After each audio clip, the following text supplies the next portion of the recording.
हथकंडा के रूप में देश की संवैधानिक संस्थाओं का इस्तेमाल कर रहा है। नहीं तो आखिर क्या कारण है कि महाराष्ट्र में भारतीय जनता पार्टी ने सरकार बनाई, जो व्यक्ति ईडी के मामले में जेल तक गया वह सरकार में शामिल है। सीबीआई ने क्यों बंद किया? ब्रह्मेश्वर मुखिया के आज तक हत्या का रिपोर्ट क्यों नहीं आया? भाजपा बताए 17 में बंद कैसे कर दिया आपने मुकदमा को? अब बंद किया तो फिर 22 में रीओपन कैसे कर दिया? तो उस समय साक्ष्य नहीं था, आज साक्ष्य मिल गया।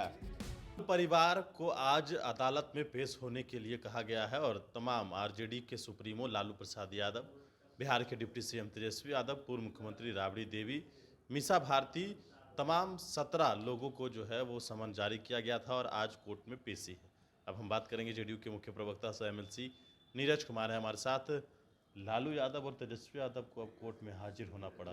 न्यायपालिका का प्रक्षेत्र है, लेकिन सच यह है कि अपने राजनीतिक विरोधियों को भारतीय जनता पार्टी ये सर्वविदित हो चुका है कि वह राजनीतिक हथकंडा के रूप में देश की संवैधानिक संस्थाओं का इस्तेमाल कर रहा है।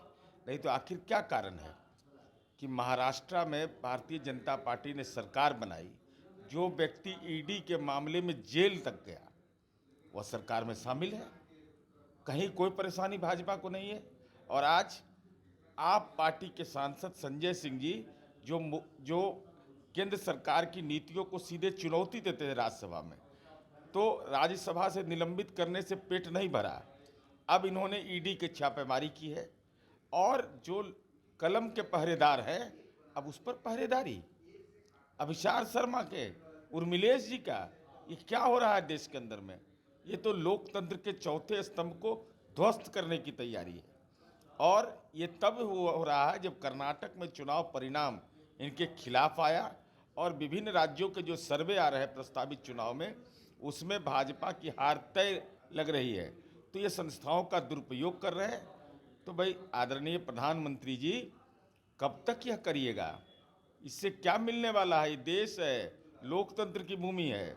यहाँ पर अगर दबाने की कोशिश करिएगा और कलम पर पहरेदारी लगाइएगा तो जनता पहरेदार के रूप में है, इस बार आपका इलाज कर देगी। ये कहा जा रहा है कि बीजेपी वाले जो लोग हैं वो कह रहे हैं कि ललन सिंह ने ही सबूत दिया है और ललन सिंह चाहते हैं कि लालू परिवार जेल चल जाए। 2017 में केस क्यों बंद किया? सीबीआई ने क्यों बंद किया? ब्रह्मेश्वर मुखिया के आज तक हत्या का रिपोर्ट क्यों नहीं आया? भाजपा बताए 17 में बंद कैसे कर दिया आपने मुकदमा को? अब बंद किया तो फिर 22 में रीओपन कैसे कर दिया? तो उस समय साक्ष्य नहीं था, आज साक्ष्य मिल गया। इस पर भाजपा बताए, ज्ञान दे लोगों को। अब ब्रह्मेश्वर मुखिया की हत्या हुई, सीबीआई जांच कर रहा है, क्या नतीजा निकल करके आया? कई लोग तो ये भी आरोप लगा रहे हैं कि जब डिप्टी सीएम हैं और बिहार के, और वो न्यायालय को चक्कर लगाएंगे तो जनता का क्या होगा? अरे यह सवाल तो भारतीय जनता पार्टी को भी तो बताना चाहिए। वह न्यायपालिका का तो एक प्रक्षेत्र है, उसमें लोग जाएगा, हमको सम्मान होगा तो हम भी जाएंगे। लेकिन भारतीय जनता पार्टी बताए कि बाबा रामदेव का वॉशिंग मशीन रखे हुए हो। कैसे छगन भुजबल आज मंत्री हैं? कितना दिन जेल में रहे? क्या कारण है आखिर? आप कहे थे कि इतना घोटाला हुआ है महाराष्ट्र के अंदर में और उसी के साथ सरकार बना लिए। और खास करके जब जाति सर्वे की रिपोर्ट जारी हुई है तब और बेचैनी बढ़ गई है भाजपा की। एकदम बेचैन है भाजपा। तो तेजस्वी यादव को जेल भी जाना पड़ेगा। अब ये तो न्यायपालिका का मामला। अरे जेल भेज कर के क्या बिगाड़ लेंगे? किसका क्या बिगाड़ेंगे? सवाल इस बात का है कि आप सत्ता के हथियार का इस्तेमाल अपने राजनीतिक विरोधी के खिलाफ कर रहे हैं। उपलब्धि के नाम पर आपके पास शून्य है, इसीलिए आप संवैधानिक संस्थाओं का दुरुपयोग कर रहे हैं। अब तो माननीय सर्वोच्च न्यायालय के मुख्य न्यायाधीश के खिलाफ ट्रोल आर्मी लगता है। भाई क्या हो रहा है देश के अंदर में? 1,75,000 ट्वीट उनके खिलाफ किए गए। No CGI, not my CGI, ये ट्रोल आर्मी इसकी है। खतरा तो आप लोग पर भी है, आप लोग पर भी छापा पड़ेगा। खतरा है तो हम तो बुखारे छोड़ा देंगे सीबीआई, ईडी और आईटी का। इस जगह तो हम बुखार नाप देंगे 1 मिनट में। डर नहीं लगता आपको? अरे डर किस बात का? पर पड़ रहा है छापा, आप पर नहीं पड़ेगा? अरे पड़े ना भाई छापा, तो क्या दिक्कत है? आए, स्वागत है। श्री गणेशाय नमः का मंत्र भी पढ़े, उसको दिखा भी देंगे, सब कुछ दिखा देंगे, सब पारदर्शी है। अब नरेंद्र मोदी जैसा राजनीतिक जालसाज हम लोग नहीं हैं हम लोग का एफिडेविट अगर दिया तो अपनी पत्नी का नाम भी दिया, पैन नंबर भी दिया, नीतीश लेकिन कुमार पर भी उंगली उठाएगा। आदरणीय नरेंद्र मोदी ने अपने एफिडेविट में ये बेचारे पत्नी का तो नाम जानते हैं, लेकिन वो कहाँ रहती हैं इनको नहीं मालूम, उनका पैन नंबर इनको नहीं मालूम। और देश भर में दिखाया जाएगा, नाटक किया जाएगा कि ये तो खालिए पैर से चलती हैं। भाई क्या हो रहा है देश के अंदर में?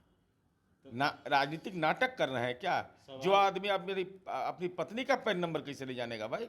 सरकारी नौकरी में थी, कैसे नहीं जानेंगे? सवाल तो नीतीश कुमार पर भी उठाना शुरू करेंगे ही, क्योंकि तेजस्वी यादव उनके साथ हैं, तो सवाल तो नीतीश कुमार जी पर तो 2000 में आजे से लगा हुआ है, सब 17 से लगा हुआ है। फाइल उल खोज चुका है, खंगाल चुका है, जितना फाइल खंगालना है। कुछ भेटाना है इंडिया गठबंधन अब इस बार। इसलिए भारतीय जनता पार्टी को यह स्पष्ट करना चाहिए कि सुविधा के अनुसार संस्थाओं का दुरुपयोग मत करिए। संस्थाएं रहेंगी और कल जब यह समय बदलेगा तो आपको जेल जाना पड़ेगा। नहीं तो आप दुनिया में प्रतिष्ठा आप गिरा रहे हैं। फाइनेंशियल एक्सप्रेस कह रहा है कितना बड़ा घोटाला हुआ है, मनी लॉन्ड्रिंग हुआ है, तो इस पर जुबान नहीं खुल रहा है। चलिए, तो हमारे साथ जेडीयू के मुख्य प्रवक्ता नीरज कुमार थे। तेजस्वी यादव के जेल जाने से लेकर सीधे तौर पर इन्होंने कहा है कि भाजपा को भी जेल जाना पड़ेगा, समय बदलेगा तो। बड़े इंफॉर्मेशन के साथ नमस्कार।